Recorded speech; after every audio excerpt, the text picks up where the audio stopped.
Yon, kamusta mga bossing? For this video, samahan nyo akong i-unbox itong package na dumating. Syempre budol na naman to, bagong upgrade na naman sa ating bike. Excited na akong buksan to. Ito nga pala ay Geoid CC600 bike computer na may kasamang mga sensors. Sa Shopee ko nga lang pala to in order at tasaktuhan natin na nakasale siya. Excited na ako buksan kaya tara, i-unbox na natin. Sa mga magtatanong kung magkano ko nakuha to, ayan ang total. At dahil naka-sale, from almost 5,000, nakuha na lang natin ng 3,730. Included na dyan yung mga additional na sensors. Mas maganda kung kapag nag-sale kayo mamili para mas malaki pa ang discount na makuha. Pero kung di pa kaya ng budget, kahit yung mismong bike computer na lang muna, makakuha nyo siya ng nasa mga below 3,000 pesos lang. Bale, ang mga kasama sa set na ito ay yung bike computer,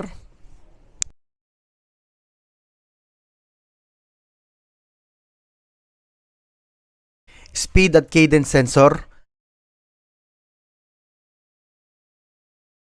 Bali, dalawa ang ganitong sensor na kasama sa set dahil pwede mong gamitin ang same sensor as speed or cadence sensor. Kaya kung isang sensor lang ang nabili mo, mamimili ka lang kung gagamitin mo ba siya as speed or cadence sensor. Meron din kasama ang heart rate monitor,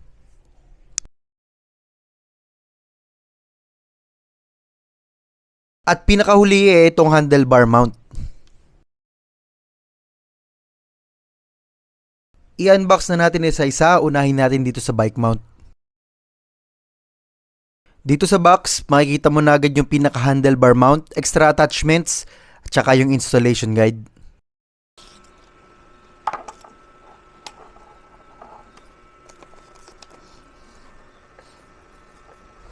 First impression naman dito sa bike mount, clamp type siya na merong kasamang rubber padding. Hindi siya yung katulad ng iba na sa stem mo mismo ikakabit. Sa build quality naman, gawa siya sa hard plastic. Magaan siya at matibay sa pakiramdam. Goods naman siya para sa akin. Tapos ito yung extra attachment para kung sakaling hindi na maganda ang fit nung nakakabit na stock sa mount, di na tayo mamumblema maghanap ng pamalit. Sunod naman natin itong speed at cadence sensor.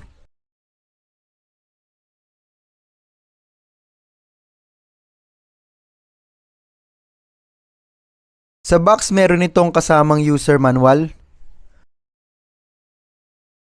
warning tag, tapos dito naman sa plastic, merong maliit na bakal para sa pantanggal ng battery.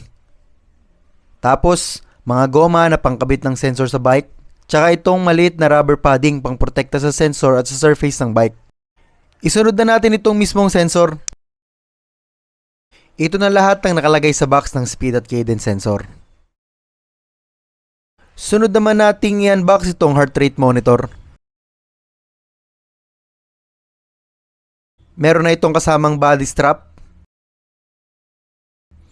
Ito naman yung pinaka heart rate sensor. Katulad ng speed sensor, napaka-compact din ng design, tsaka napakaganda din ng build quality. At yung iba pang kasama, itong warning tag at user manual. Dito na tayo ngayon sa ating Geoid CC600 bike computer. I-unbox na natin. Pagbukas natin makikita na natin agad ang pinaka-unit at lalagyan ng mga attachment. Dito nakalagay ang isa pang mount pero ito ay ginagamitan lamang ng goma para makabit sa handlebar. At dito naman sa isa ay charger cable. Bali ito nga pala ay USB-A to Type-C connection. Dito na tayo sa mismong bike computer. So first impression sa unit, gawa siya sa matigas na plastic pero mararamdaman mo na napaka-compact at maganda ang build quality. Walang alog or whatsoever at mukha rin namang matibay. Ito na ang itsura kapag tinanggal na ang sticker na nakakabit sa screen.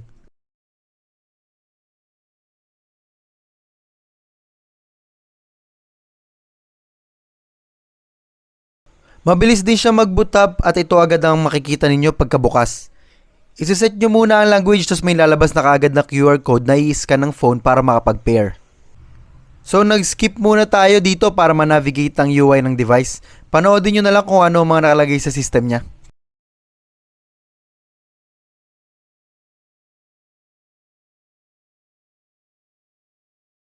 Bali, chinek pala muna natin tong firmware version kung updated. Pero kailangan pala muna na ma-pair sa phone para makapag-update. Para naman mapalabas ang QR, punta ka lang dito sa phone pair at lalabas na din kaagad yung QR code. Bali sa phone naman natin kailangan mo muna mag-download ng OneLapFit app sa Play Store. Pagka-download mo mag-sign up ka lang at fill upan yung mga details na kailangan. After mo mag-fill up at ma-input na lahat ng details, mapupunta ka na sa page na ito.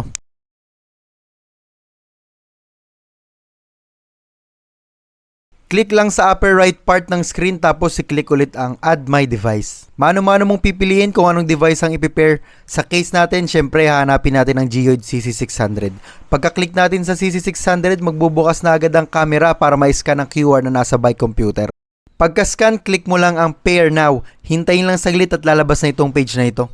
Click lang ulit ng Calibrating Device at hintayin ulit matapos ang pairing.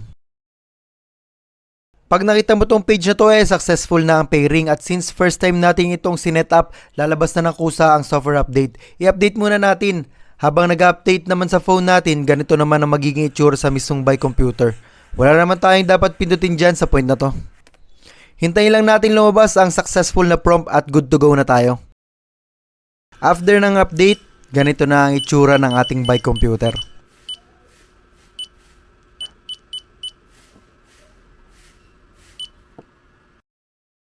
Ikabit na muna natin itong bike mount sa ating handlebar. Kasama na din naman yung Allen key para mabuksan itong clamp. So nakabit na natin itong mount. Maganda naman ang pagkakapit niya kahit na medyo tumataba ang diameter ng handlebar natin sa bandang stem. Bali napansin ko lang din pagkakabit ko meron itong part na pwedeng kabitan ng ilaw. Goods na goods to para sa akin. Testing muna natin ang pagkakapit niya sa ating bike. Sobrang secure naman at walang galaw. Approve! Ikabit na natin itong bike computer para makita na kung sakto lang ba ang angle ng mount at kung madali nating makikita ang display. Goods naman na para sa akin. Sunod naman i-set up na natin itong speed at cadence sensor. Para ma-set up ang sensor, kailangan muna natin buksan ng battery. Gagamitin lang natin yung battery remover at madali na ito tanggalin.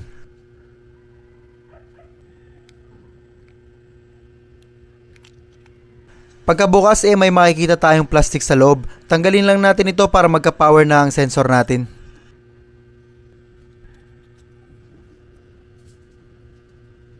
Ibalik na natin ang battery. Make sure lang na maayos ang pagkakalapat at pagkaka-align ng symbols para madali nating mailak ang battery. Pag nalock na natin ang battery, may magpa-flash ng ilaw sa harap ng sensor. Binasa ko ang manual at kapag red ang nagpa-flash, ito ay naka-cadence mode. At pinakahuli, ikabit na din natin itong rubber padding.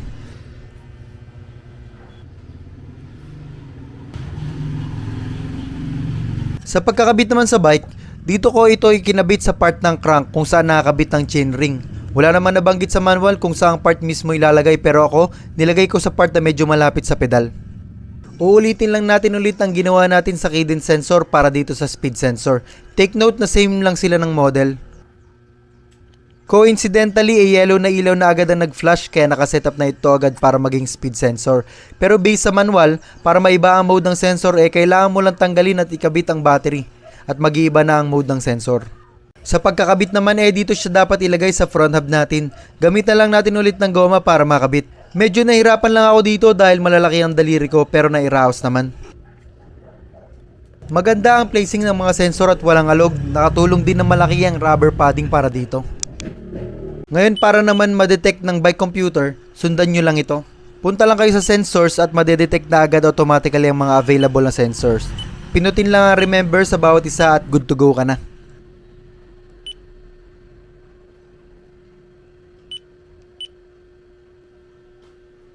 Ito namang heart sensor at strap ang setup natin.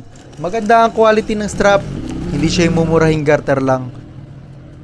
Madali lang siya ikabit dahil kailangan mo lang isabit yung garter dito sa hook. Dito naman sa dalawang bakal na ito ay kakabit yung pinaka-sensor. Ito namang sensor out of the box, may nagbiblink na kaagad na ilaw. Di ko alam kung gaano katagal na lang ang battery life nito pero ganun talaga, palitan na lang kapag nalobat. Para ikabit sa strap pipindutin lang natin ito dito at secured na ang ating heart monitor. Sa pag-prepare naman sa bike computer natin, iulitin lang natin ang ginawa natin kanina. Gustong gusto ko na napakabilis ma-detect ng computer ang mga sensors, wala ka na dapat i-on na connection setting para ma-detect.